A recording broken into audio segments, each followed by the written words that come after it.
Farem una campanya contra l'avorriment. Au, va, posa't en marxa i fes anar sa ment. Dedica-hi una estona i posa atenció en escollir un llibre que faci il·lusió. Des del primer moment te sentiràs volar, seràs protagonista de cada un dels relats.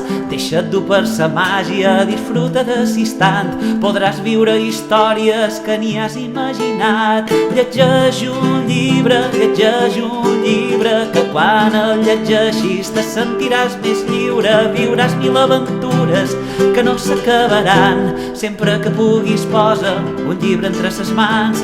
Llegeix un llibre, que quan el llegeixis te sentiràs més lliure, viuràs mil aventures que no s'acabaran. Sempre que puguis posa un llibre entre ses mans. Sempre que puguis posa un llibre entre ses mans. Sempre que puguis posa un llibre entre ses mans.